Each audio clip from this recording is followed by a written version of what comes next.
Welcome to episode 8. We are back with another Huddle Up, and with me, as always, is Rob Clock, and got a very special guest today, 1972 quarterback from the Red Raiders. So this will be good. Rob and Coach Mo can talk football with the quarterbacks. Coach Mo was my first offensive coordinator. Nice. Yeah. Yep. Coach? Hi, Rob. Line Mountain. No. Yeah. High school, Rob. Line Mountain, you got it, Coach. I thought so. Okay. Left-hander, 6'2", could throw the ball accurately. Feet. We weren't going to be a turnout team, Rob. Right? We better stick to play action and drop back. Let me chuck it. Yeah. There you go. First of all, going to do a couple of plugs. We got to plug our sponsor, Maxie's. Maxie's sponsoring us, and we do appreciate that. Also want to hype the spring game coming up April 11th and 12th. And we got a lot going on that weekend, a lot of things happening. But one of the cool things is we're going to have our keynote speaker is Frank Van Buren.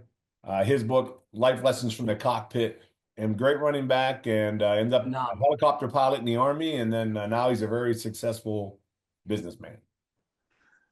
Coach, the first thing I want to ask you, it's you've had a great career. You started off at VMI before you came to Ship. One of the things I read there was that first quarterback to throw for over 100 receptions in a year, 100 passes in a year, or completions, I should say. Which I think is interesting because I think Rob threw for 100 completions in one game against Edinburgh, if I recall correctly. No, but Zach Gully did last week, 2 weeks ago. But Coach, talk a little bit about your playing days at Shippensburg, and what that was like for you. You know what I wanted to tell you? One thing that came up, and I don't know if you guys know this, but I was at VMI and played at VMI. And the head coach at VMI was Vito Ragazzo. Really? Did you know that? I did not know he that. Recruited me. I thought maybe you didn't. That he ended up hiring me as a full-time coach. That was my first full-time gig in college football. Was Ragazzo, who I left after he had given me a ride at VMI. So that tells you a little bit about the man. Oh yeah. Yes. What about your career, though, Coach? What about your playing days? Well, the football program at Shippensburg, Dave Dalbin was the head football coach. He was also dean of students. And, at that time, to be both those positions, that doesn't happen anymore. And Jim Perbula was his top assistant, and he was a faculty member as well as a football coach. So we weren't very good. Our football team wasn't very good. We had some players. Al Bowman was a wide receiver that was outstanding. We had a couple running backs. If we were 500, that's a long time ago, Fran. But anyhow, what a wonderful man and coach. Of course, Steve, his son, played, and is now a faculty member, I believe, at Shippensburg. Is he not? Mm-hmm. So anyhow, and baseball was a lot better. Our baseball team was pretty good, but football was we were competitive, but I don't feel that we were very good. Anyhow, that's the football story of playing. All right, Coach. Well, you've had an impact on a lot of players, including myself and Fran. What are some of the highlights from your coaching days? Either at Ship or at Bloom or at LBC, but because you have had a great career, and I do think you've impacted a lot of people in a positive way, including these two old guys sitting here. Well, thank you. I appreciate that. At Shippensburg, of course, starting out, Coach Mark we had a really good football team and some really good players. The 81 team stands out for me, of course, because of the run that we made. What was neat, and let me do this because I've been thinking about this, and I didn't look up the roster, and I should have. But Fran, I got to go through. It doesn't happen for everybody. And Rob, I can't remember your number. I remember Fran's number, but when he played. But I remember the offensive line. If I start, Fran, correct me. Left tackle, Greg Keller, 75. Mm-hmm. Guard, Fran Maschantonio, 69. Right. Center, Dave Schombacher, 57. Mm-hmm. Right guard, Matt O'Shansky, Yep. 68. Yes. Do you know, am I 68? Right. Yes. Mm-hmm. Calvario was the one that got me. It took me a while. 61. Right. Okay. Shirk was 81. Number 81. Mm-hmm. Spoon was 22. Zubia was 89. Sloan was 42. Freeze was 36. Right. Larry Davis was 30. Oh my gosh. Eric Payne was 20. I don't think Eric Payne, I can't remember if he was 21. Anyhow, the 21. offense, was he 21? Okay. Yeah. See, I didn't get him. I missed that one. But the rest of them that's pretty good. Started coming to me. That's well, good. Numbers, yeah, I knew them as people. That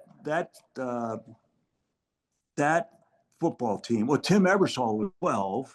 He was a quarterback. Right. And that was a heck of a football team. You know what was crazy about that football team? We played North Dakota State in the semifinals at our place. Mm-hmm. Coach Ragazzo talked to their coach, and I can't remember him anymore, but anyhow, there was a limit. You could only dress 48 players. My goodness gracious, we had, 80, 90 guys on the football team. So we had to limit the dress. And Coach Ragazzo told us afterwards, when he talked to the coach at North Dakota State, the North Dakota State coach said, well, that was easy for us because we have 48 guys on full rides.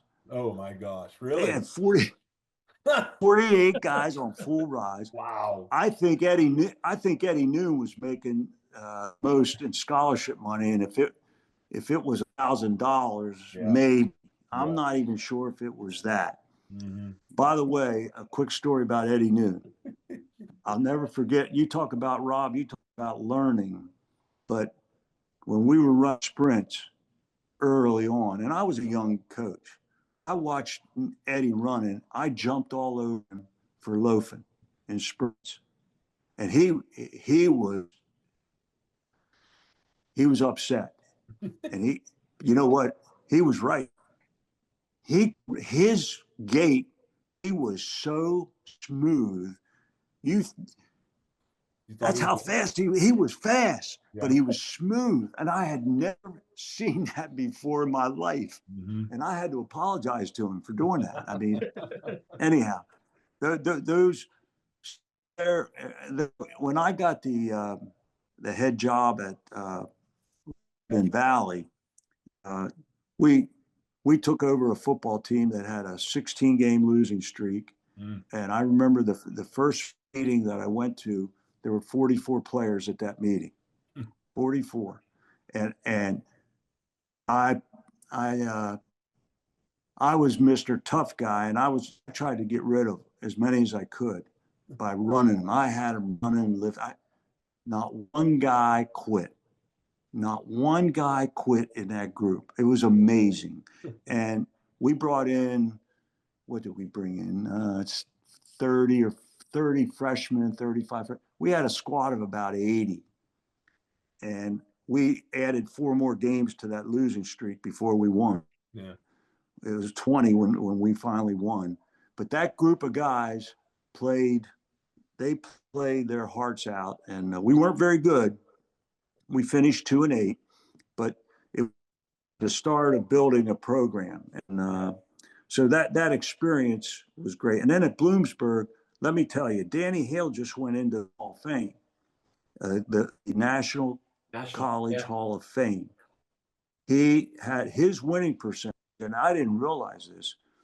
His winning percentage as a head coach was 75%. Wow. Think about that at Westchester and Bloomsburg. That's impressive. But I know, and so working with him was like a great learning experience for me. So that when I ended up going back to Lebanon Valley, it was a different ball game. I gained a lot from him. Mm-hmm.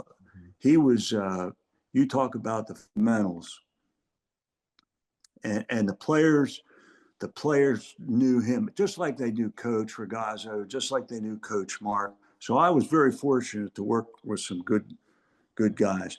The highlight at Lebanon Valley, by the way, was that we in 2013 we were champs, and we ended up going to the NCAA playoffs. Mm-hmm. It was the first time that we had ever selected to be a only 32 that got to go that at that time, and we ended up playing Wittenberg at Wittenberg. Quick story. Now, Fran, this is where you got to stop me because I go on these binges of stories. I'm just letting you go, Coach. That's what we're here for. I'm just letting you go. Okay. The NCAA had a rule they would fly the team if it was 500 miles or more, you would take a flight. They measured from Annville, Pennsylvania to Wittenberg. It was 497 miles. Oh. Yeah, those pieces of dirt. So we had to take 2 buses out there, and they were a better football team. We weren't in their caliber. Well, just to show you the impact that you did have on some of us, and can relate to a lot of what you just said, but you probably don't remember saying this to me, and I'm sure you've used it on a lot of your players. But I did something, and I thought I was successful, and you explained to me that the ends don't justify the means. And I didn't quite understand how it related to the scenario, and you kind of had to explain it to me. Coach, if I use that quote once, I used it 50 times in my coaching career. And I would always think of you after I said it. And the kids got it. It took a little bit, just like it with me. I was kind of like, wait a minute, how does that apply to this scenario? And then I thought, he's right. I got to do it the right way every time, whether it's successful or it's not successful. So, Coach, thank you for that. Well, I appreciate you saying that. I remember, and this brings up another story, but I remember when I got on with Coach Mark, I was coaching the running back. And he said to me one day, he said, Jim, he said, they're too high on their blocks. So I took them out there. I was on the 2-man sled, and I busted them on the sled. And then we had a scrimmage, and we were sitting there watching the film. And Coach Mark said to me, Jim, he said, they're still too high on the block. I said, Coach, I told him. And he put up his index finger and he said, that's your problem. You told him, but you didn't teach him. He said, now go back and teach him. Nice. And he was right. Yep. And that's the quote. Rob, I use that quote in my career more than anything. Because as coaches, we were charged, and I did this every year. My staff at Lebanon Valley would listen, but I think they were rolling their eyes. But as a coach, we are charged with making each player the best player they can be, and that's our charge. And as a coach, whatever that's how you're going to end up with some good players if you take that approach. I don't want to dwell too much on 81, but I know some of the guys we get together, and it's kind of cool because that whole group, the coaches, the players, we're all still very close. Yeah. But did you guys have an idea in the coaches' locker room that team was going to be any good? Oh, I thought we were going to be good, but no. The answer is no. That's what I thought. Well, the previous but year, let me tell you, the previous year we were like 5-5 or something. Right. And we lost a bunch of guys. We lost a bunch of guys. But that offensive line is one of the best offensive lines that I was ever associated with. Oh, thank you. Tim Ebersol had a knack. He didn't have the greatest arm, but he had that winning attitude and he was a great competitor and a winner. And then, but you look back on that, you start the offensive line, and then defensively we had some players. Yeah. But I was on the offensive side, and Tommy Sloan was amazing, fullback. And then frickin' Dave Freeze, he got better as the game went on.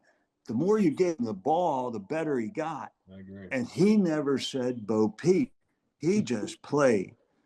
And then you had Noon that was real. He could take the top off of defense. Yep. Zubia was a really good receiver. But he didn't have the. I saw Scotty Duke's interview with you guys, and Duke was right. He couldn't run. If he ran a 4.9, Scott Duke. I'm not being negative because he was a heck of a guy and a player. And Zubia Zubia could run a little better than that. But and then Shirk was really good he had the stuff over the middle. But anyhow, that football team, and remember this, Fran, we lost to North Dakota State 18-6. But we had, if I'm correct, and you got to look up the stats, I thought we had 390 yards of total offense. We failed in the red zone. We didn't put the ball in the end zone when we got down there. It was a much closer game than that. But that was our shot. Yeah. That was our shot. Well, thanks for letting me. Let me tell you. Well, but you know what? When we went with Coach Hale, we went to the national championship game at we had to win the semifinal game out at UC Davis, and then we played Delta State, which had 15, 18 Division I transfers, and they beat us in the national championship game. But that football team, we had actually lost our first 2 games of the year to Carson Newman and Shippensburg. And then we went on a run. By the way, Fran, in our schedule, I'm going back and forth, but the 81 team we beat James Madison. Right. We beat Westchester. I mean, did we play Towson? Towson. Yeah, Towson. Towson State? Did we beat Towson? Yep. CW Post. I mean, we beat some good football teams. Yeah. It was and I remember at Virginia Union at halftime, we were smacking them, right? Right. And then the third quarter, it was like, holy mackerel, Annie, what happened? Different game. And I remember on the sideline, they made a run. I mean, they were good. They had only given up 60 points in 10 games. Yeah. Oh, yeah. And I'm standing on the sideline, and Ebersol comes up, and I'm flipping out. And he's like, what are you worried about? He said, we're going to be all right. He gave me one of those. And he was right. We ended up winning the game, but my goodness, great. They were good. They were good. But they had flaws in when we got the film, I remember Billy Heckler and I sitting down watching tape, and they had some gaps uncovered in their defense that we were shocked, and we felt like we could take advantage of. There's I gotta stop. I'm talking. No, it's okay. There's a play in that game, Coach, that I remember watching the film where Greg Keller and I ran like a fold block, we called it a tray, and he was going to come down and take my guy. I was going to loop around and get his guy. We both missed our blocks. Right. But because of the way they did their stunt, there was a massive hole that Freeze ran through for like 40 yards. But I remember Greg and I barely even got an elbow on our guys, but it was wide open. We were shocked we got the film in the film exchange. We were, undefeated, right? Weren't they undefeated? Yeah. 60 points in 10 games. They were giving up 6 points a game. Anyhow, that was a fun. Hey, that was a fun ride with that football team, to say the least. And I'm not going to talk about what happened at the weekend of the national championship games because that's for another day. That's a different story. Coach, how about this one? With all the changes in college football, how do you personally think it's changed with transfer portal, NIL deals?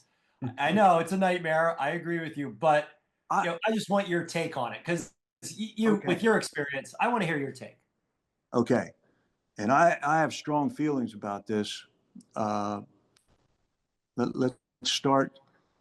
Well, the NIL is just out of control, and I don't know how the coaches are doing it. And what the big time coach, what was Ohio State's NIL budget was $20 million. $20 million. Bo Prabula, backup quarterback at Penn State, left, transferred to Missouri. Right. $1.3 million. Right. I mean, and while he was at Penn State, he had a Tesla car, but I guess he had to turn that back when he left. And then he goes there and gets $1.3 million. Are you kidding me? I don't know how. Okay, that's the nil. But at the level of Division II, it's this portal thing at 1 and 2 is out of control. How do you coach? Well, you were a football coach. You know, loyalty is a two-way street, and you bring players in, and then you got guys going into the portal after 1 year, and then you have other players that are staying with you. Now, the kid doesn't get anything. Are you gonna let him back on the team? If he doesn't, if he stays, no. See, that's where I go. And guess what? The NCAA passed a rule. If a player goes in the portal, the coach has the right to take back the scholarship and offer it to somebody else. So it gave the coach a little bit of leverage so that if the guy didn't get any portal, he'd come back, but he wouldn't have his money. And so that made a little bit, that at least gave the coach a little bit of a leverage with players going into the portal. Here's the problem I have, and it's a touchy subject. There are coaches in Division II advertising, come play for us and go into the portal and get yourself an L. Look at your face, Fran. Know why you're smiling. I can't buy that. Again, how do you have loyalty? Does that make sense what I'm saying? Oh, yeah. We've talked to. Okay. Rob, that makes sense? Absolutely. Can I answer your question? Yeah. I mean, I don't know how you guys feel about it. Well, my fear was that Division II was going to end up being like junior college, and you could perform your talents there, and then Division Ones could potentially come in and pluck the kids that were the cream of the crop using things like NIL and stuff like that. Now, I will tell you, the one decision the NCAA made this last year involving not counting the junior college towards your years, I do think that's going to help a little bit. I do. I think that'll keep kids using the JUCO route, which I've coached kids that I know that was appropriate for them. They were not ready maturity-wise to go to college. Academically, they wouldn't have survived. So I really like using JUCOs, and we've used quite a few. And for some kids it worked. For some kids it didn't. I'll be honest with you, it didn't. But they just weren't going to make it in college. It wasn't their baby. So I do like that the NCAA did that. That's the one thing I think they did right. Coach, I think, Rob's asked this question to some other guests on the show too, is that, if you had that opportunity, Eddie Noon, for example, has that opportunity back in the day, say they do the transfer portal, does he stay, does he leave, as a junior?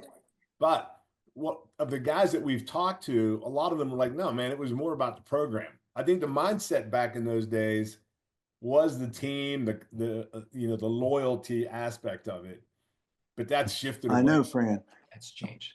Well, here's the thing, because I understand where you're at. Back in the day, loyalty was big, and that was coaches preached it and players bought it.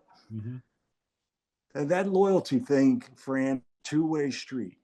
And I don't know if I could do it and build a program at the Division II or 1AA. I think the 1AAs are the ones that are in trouble. Yeah. Because of the money. They don't have the money to keep their kids. Right. Well, I know. Did you see the guy that just got the job? Oh, West Virginia, Rodriguez. Right.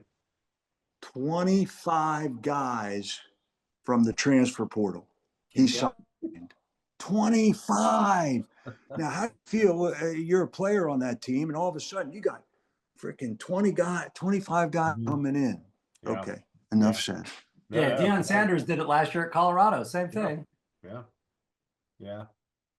But it's a well, we've talked to Coach Mack, and he basically cleaned house last year and brought in all new guys because he said right. The culture had to change. He had to change the culture and really clean out a lot of guys who just didn't have a good mindset. And it's that's I read that, and I think that, Fran, that's very admirable of Coach to do that. Yeah. But, really is. But he's got a lot of work ahead of him. That's the thing. Now he's got a lot of work ahead of him. Oh, yeah. That's tough conference.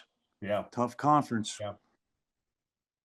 Coach, well, that was really all we had. Other than maybe, how's your golf game going? You on the senior tour yet? I wish you wouldn't bring that up. I was on a roll, and then we had this winter. We had normally down here when it snows, like when we first moved into Delaware, it snowed about 3 inches, 4 inches, and I'm out shoveling the driveway, and my neighbor said, "What are you doing?" And I said, "Well, I'm shoveling." And he said, "It'll be gone 2 days. You don't have to shovel. It melts." Well, hey, we got rocked this year. Oh, yeah. And that snow was here. Our golf course was closed for 2 weeks. Oh, wow. And since I've been back, I played. My game stinks.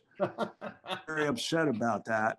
I don't believe you. And I've got, Fran, I'm working hard. Here's a big difference between football and golf. When we're a team in football, if somebody's not playing well, you substitute for them, right? In golf, if I'm on a foursome and we're a team and one of the guys isn't playing well, I'm stuck with you for 18 holes. You can't substitute. So today I was the bad player. I was the guy that should have gotten benched. But anyhow, it's a good highlight. Hey, love the competition. I love the competition, and I'll keep working at the game. Yeah. Thanks for asking. No, yeah. Well, Coach, I hope I didn't talk too much. No, you're good. You're good, Yeah. Coach. Excellent. Hey, good luck. Thanks for having on, Fran. Oh, no, See you, Rob. Thanks for being See you, Coach. We got to do a quick. I forgot my promo for Maxie's because our Maxie's is our sponsor. So we got to thank Maxie's. Okay.